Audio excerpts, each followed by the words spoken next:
हरियाणा के उप मुख्यमंत्री दुष्यंत चौटाला ने कहा है कि इलेक्ट्रिक वाहनों को बढ़ावा देते हुए हरियाणा सरकार ने फैसला किया गया है कि प्रदेश में एसीएस स्तर के अधिकारियों को इलेक्ट्रिक वाहन मुहैया करवाए जाएंगे। इसके लिए विभागीय स्तर पर कार्रवाई शुरू कर दी गई है। दुष्यंत चौटाला आज यहां PhD chamber of commerce and industry द्वारा आयोजित किए जा रहे EV एक्सपो के दौरान हरियाणा के उद्यमियों से EV पॉलिसी पर बातचीत कर रहे थे। पहले तो सबसे खुशी की बात है कि first of it's kind PhD chambers ने electric vehicle expo north India का पहला लगाया है और एक इनसे इसको कह लीजिए पहला कदम है जो लोगों को ई मोबिलिटी की ओर ट्रांसफॉर्म करेगा।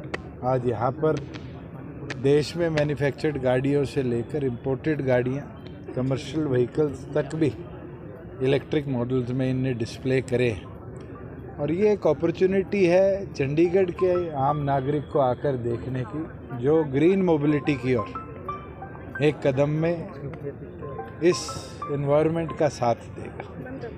अगर ओवरऑल कॉस्टिंग और 10 साल की यूटिलाइजेशन को कंपेयर करें तो जितना खर्चा हम पेट्रोल डीजल मेंटेनेंस में लगाते हैं उससे कम हम इलेक्ट्रिक व्हीकल्स के अंदर यूटिलाइज कर सकते हैं। और प्रदेशों ने भी रिसेंटली हरियाणा ने भी अपनी ई व्हीकल पॉलिसी निकाली है जिसके अंदर भिन्न भिन्न प्रकार के इंसेंटिव्स देने की बात कही है। अभी आज सुबह तक ही 350 से ज़्यादा कार बायर्स ने हरियाणा प्रदेश में अपने आप को रजिस्टर कराया है, जिसमें 10 लाख की रेंज से इलेक्ट्रिक व्हीकल शुरू होते हैं और एक 65 लाख की किया गाड़ी को भी किसी ने परचेज़ कर उसमें भी रिबेट सरकार से मांगी है। तो मैं मानता हूँ कि लोगों को अब समझ आ रही है और धीरे धीरे ग्रीन मोबिलिटी की ओर लोग जा रहे हैं। और PhD के सभी साथियों का मैं धन्यवाद करूँगा कि उनने ये पहला मौका लगाया है और इसको हम केवल मात्र यहाँ ही नहीं, अब गुड़गांव में, फरीदाबाद में जो बड़े मेट्रोपॉलिटन सिटीज़ हैं उसमें भी आने वाले समय में इनकी मदद से रेप्लिकेट करेंगे कि और लोग आए और लोग देखें और ग्रीन मोबिलिटी की ओर ट्रांसफॉर्म। दुष्यंत जी, जो प्रोमिनेंट लोग होते हैं वो रोल मॉडल होते हैं। अब जैसे आप लोग भी गाड़ियाँ वगैरह यूज़ करते हैं, क्या हम आप लोगों के काफिले में भी इलेक्ट्रिक व्हीकल्स देखेंगे? देखिए, क्या काफिले में आएगा क्या नहीं आएगा, अभी तो ये तो गवर्नमेंट की कब गाड़ी आउटडेट होती है, कब परचेज होती है। मगर बिल्कुल सेक्रेटरीट के अंदर हमने गाड़ियाँ जितनी अब परचेज करनी है आने वाले समय पर, ये फैसला मॉडल तौर पर हो गया है कि वो इलेक्ट्रिक व्हीकल्स होंगे। ACS रैंक के ऑफिसर्स को भी धीरे धीरे हम ट्रांसफॉर्म कर रहे हैं पर्सनल यूज़ के लिए। मेरी तो खुद की मदर ने अब मेरे से रिक्वेस्ट करी है कि नई इनोवा हाइब्रिड जो आ रही है वो उनको लेकर दे।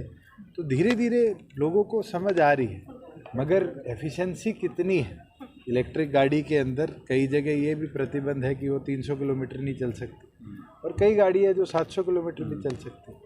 तो इस चीज़ को भी देखना पड़ेगा कि फील्ड के अंदर रहने वाला आदमी के लिए कितनी है। मगर ज़रूर अगर शहर के यूटिलाइजेशन की बात है तो मैं मानता हूँ इलेक्ट्रिक व्हीकल से वायबल और कोई व्हीकल। किस तरीके से हरियाणा सरकार दी जा रही है हरियाणा सरकार की तरफ से? अलग अलग स्लैब्स हैं और इसके अंदर बसेस पे भी है, महंगी गाड़ियों पे भी है, सस्ती गाड़ियों पे भी है। जिन चीज़ को फेम 2 के अंदर कवर नहीं किया जा रहा गवर्नमेंट ऑफ इंडिया द्वारा, उनके अंदर भी है। कोई फैक्ट्री मालिक जो गाड़ी बनाता है वो R&D इंस्टीट्यूट लगाता है तो 5 करोड़ का उसका भी इंसेंटिव है।